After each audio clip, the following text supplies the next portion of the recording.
আসসালামু আলাইকুম। ক্যাজুয়াল কুকিংয়ের পক্ষ থেকে আপনাদের সবাইকে স্বাগতম। আজ আমি সবজি ভর্তা তৈরি করে দেখিয়ে দেবো, পেঁয়াজ রসুন আর বাটাবাটি ঝামেলা ছাড়া। সবজিগুলোকে কেটে ধুয়ে তারপরে সিদ্ধ করে নিতে হবে। আর নিয়েছি আমি ব্রোকলি আর ফুলকপি নিয়েছি। ব্রোকলি আর ফুলকপি সংরক্ষণ করা। এই ফুলকপি আর ব্রোকলি আমি ছোটো করে কেটে তারপরে সিদ্ধ করে নিতে হবে। সবজি এমনভাবে সিদ্ধ করে নিতে হবে সবজি ভালো সিদ্ধ হবে, আবার অল্প পানি থাকবে। আর যদি আপনারা বেশি পানি দিয়ে সবজি সিদ্ধ করেন, পানি ফেলে দেন, তাহলে সবজি খাওয়ার যে উপকারিতা তা অনেকটা কমে যাবে। তাই আজ আমি আপনাদের এমনভাবে ভর্তা তৈরি করে দেখিয়ে দেব, ভর্তা পানি পানি হবে না, ভর্তা আঠালো হবে আর অনেক মজা হবে আর সুন্দর ঘ্রাণ হবে। দেখেন আমি আপনাদের এই কয়েকটা দেখিয়ে দিচ্ছি। পানি পানি রেখে আমি সিদ্ধ করে নিয়েছি, আর আমি কাঁচামরিচের সঙ্গে সিদ্ধ করে নিয়েছি। আমি সব সবজিগুলোই কুচি করে কেটে ধুয়ে সিদ্ধ করে নিয়েছি। কাঁচামরিচ আমি শুধু বেগুনটাকে কেটে নিয়েছি, বেগুনটা ধুয়ে তারপর আমি ভেজে নেব আর কি। আর নিয়েছি টমেটো আমি ধুয়ে কুচি করে নিয়েছি। আপনারা চাইলে এরকম খোসা সব মানে উপরে ঝালটা এরকম হালকা গরম পানির ভিতর দিয়ে সিদ্ধ করে ফেলে দিয়েও গোল গোল করে কেটে নিতে পারেন, অথবা এইভাবে কেটে নিতে পারেন। আমি কড়াইতে সরিষার তেল নিয়ে নিয়েছি, এবার আমি বেগুন দিয়ে দিচ্ছি। এবার আমি ঢেকে দিয়ে তারপরে উল্টিয়ে বেগুনগুলোকে ভেজে নেব।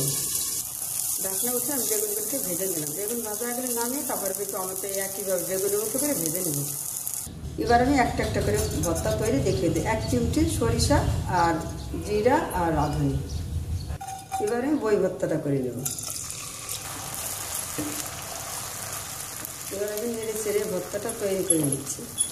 সামান্য একটু হলুদ দিয়ে দেবেন। আমি সব সবজিগুলোই কিন্তু অল্প পরিমাণ লবণ দিয়ে দেখে সিদ্ধ করে নিচ্ছি। আমি লবণ চেপে থেকে আর একটু সামান্য লবণ দিয়ে দিলাম, স্বাদ অনুযায়ী। সামান্য একটু চাট মশলা আর পাঁচফোড়ন দিয়ে দিলাম। এই যে চাট মশলা আর পাঁচফোড়ন দিয়ে এটা শুধু ঘ্রাণের জন্য, ভর্তাটা বেশ মজা লাগবে আর ঘ্রাণ হবে। দিয়ে দিচ্ছি শুকনো মরিচ। আমি শুকনো মরিচ ওই সরিষার তেল দিয়ে ভেজে নিয়েছি মশলা করে, তারপরে আমি একটা হাত দিয়ে গুঁড়ো করে এটা দিয়ে দিলাম। যখন পুরোপুরি ভর্তাটা আঠালো হয়ে যাবে তখন আমি নামিয়ে নেব। এবার আমি পুঁই শাকটা ভর্তা করার জন্য নিয়েছি, আর একটু তেল নিয়ে নিলাম সামান্য, আর নিয়ে নিলাম কাঁচামরিচ কুচি। একটু ভেজে তারপরে পুঁই শাকটা ঢেলে দেবো।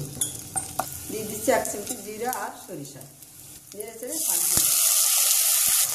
ভাজা শুকনো মরিচ নেড়ে চেড়ে নামিয়ে নেব।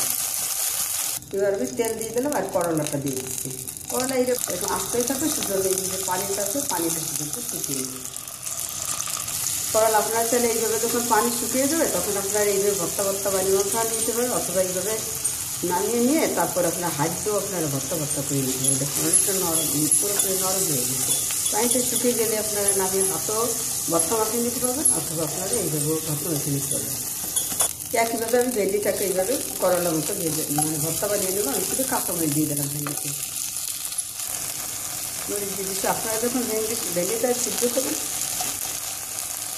কেটে যখন সিদ্ধ করবেন তখন ভেন্ডিটা একটু কেচে তারপরে সিদ্ধ করবেন।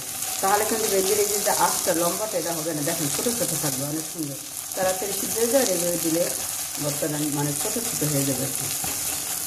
এবার আমি ঝিঙ্গাটা ভর্তা বানানোর জন্য হালকা অল্প একটু তেলও নিয়ে দিলাম, আর আদা কুচি দিলাম, আর কাঁচামরিচ কুচি দিলাম। ঝিঙ্গাটা ভর্তা তৈরি করব। দিচ্ছি 1 চিমটি পরিমাণ রাঁধুনি, সরিষা আর আস্ত জিরা। নেড়ে করে জিরা দিয়ে দিলাম। যেহেতু ভর্তা তাই আমি আর ঝিঙাতে হলুদ দিচ্ছি না, আপনার চাইলে হলুদ দিতে পারবেন। আমি একটু শুকনো মরিচ নেড়ে চেড়ে নিলাম, আর সামনে একটু চাট মশলা দিয়ে দিলাম। নেড়ে চেড়ে যখন আঠালো তখন আমি ভর্তাটা নামিয়ে নেব। এবার আমি ব্রোকলিটা ভর্তা বানিয়ে নেব। 1 চিমটি পরিমাণ জিরা আর এই যে সরিষা আর কাঁচামরিচ দিয়ে দিলাম। কাঁচা কাঁচামরিচ ব্রোকলি দেবো ভর্তা।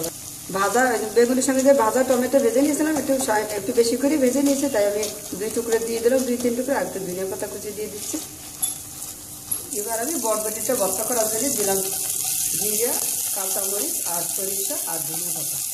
নেড়ে চেড়ে ভেজে তারপরে বরবটি দিয়ে দিবি। এবার একটু সামান্য চাট মশলা দিয়ে নেড়ে চেড়ে তারপর আঠালো দিয়ে নামিয়ে দেবো। এবার আমি ফুলকপি ভর্তা করার জন্য দিয়ে দিলাম জিরা, পাঁচফোড়ন আর সরিষা দিয়ে দিলাম, আর একটু কাঁচামরিচ ভেজে নিলাম। এবার আমি দিয়ে দিচ্ছি চাট মশলা দিলাম সামান্য মশলা দিয়ে আপনারা এই যে ভর্তাটা তৈরি করে নেবেন। আর ধনিয়া পাতা দেবেন, আর শুকনো মরিচ দিয়ে আমি সব ভর্তার মধ্যে অল্প শুকনো মরিচ দিয়ে ভর্তাটা তৈরি করে নিচ্ছি, তাহলে আমি শুধু ধান দেবো। এবারে আমি পটল ভর্তা বানানোর জন্য দিয়ে দিলাম সরিষা আর আস্ত জিরা। একটু কালো জিরে ছিটিয়ে দিলাম। আমি তেল দিয়ে বেগুন আর টমেটো ভেজে নিয়েছি, তাই আমি আর তেল দিলাম না। আমি দিয়ে দিলাম রাঁধুনি আর সরিষার আস্ত জিরা দিয়ে দিলাম। একটু তেল ভেজে তারপরে আমি এটা দিয়ে দিই। দিয়ে দিচ্ছে আস্ত সেই সিদ্ধ করে নেওয়া কাঁচামরিচ, সবজির সঙ্গে সঙ্গে কাঁচামরিচ দিয়েছিলাম, সে কাঁচামরিচ আর একটু কুচি করে কাঁচামরিচ দিয়ে দিলাম। ভর্তাটা নামানোর আগে আমি একটু শুকনো মরিচ ভাজাটা দিয়ে আমি নামিয়ে নেব। ভর্তাটা নামানোর আদা কুচি দিয়ে দিলাম। তৈরি করে নিলাম সহজেই, ঝামেলা ছাড়া, বাটাবাটি ঝামেলা ছাড়াই 10 প্রকারের ভর্তা।